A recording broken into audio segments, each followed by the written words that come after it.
Le gouvernement français va-t-il à nouveau passer par la case censure? En tout cas, c'est ce dont le menace le Parti socialiste, alors que le budget continue d'être étudié à l'Assemblée nationale. Aujourd'hui, le projet de budget de la sécurité sociale arrive en commission. Les députés accusent déjà un sérieux retard sur le calendrier initialement prévu pour le projet de loi de finances. On rejoint notre envoyé spécial à l'Assemblée, Julie Dungeloff. Bonjour, c'est une semaine à haut risque pour le gouvernement. Bonjour.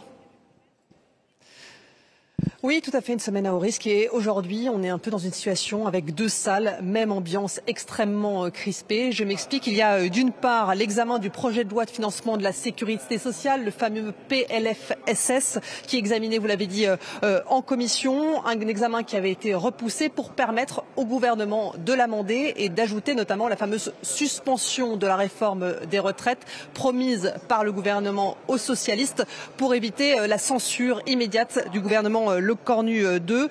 Plus globalement, l'examen dans son entièreté de ce projet de loi de financement de la sécurité sociale suscite beaucoup de crispation, car il demande des économies drastiques, notamment de passer d'un budget en 2026 à 17 milliards et demi d'euros contre 23 milliards en 2025. Et ce à quoi on assiste également, c'est vraiment une passe d'armes entre la gauche d'un côté et la droite de l'autre. La droite qui promet de rétablir la réforme des retraites dès cette semaine et qui prévient de toute façon, si elle est votée par l'Assemblée nationale, elle sera rétablie par le Sénat à majorité de droite et du centre. Et l'autre texte, évidemment, qui cristallise toutes les tensions aujourd'hui et qui, lui, est examiné au sein de l'hémicycle de l'Assemblée nationale, c'est le projet de loi de finances où plus de 2800 amendements sont toujours en train d'être examinés.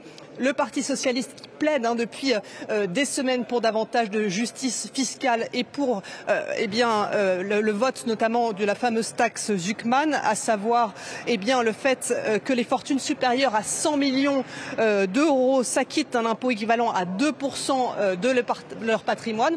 Et face à l'opposition notamment du gouvernement et de la droite, le Parti socialiste a proposé une sorte de taxe Zuckman allégée. Le Parti socialiste qui prévient déjà en cas d'absence d'une taxe sur les plus hauts revenus, sur les plus hauts patrimoines, je cite, plus rien ne sera possible. En d'autres termes, le PS menace d'ores et déjà le gouvernement, Le Cornu 2, d'une censure dès la fin de la semaine.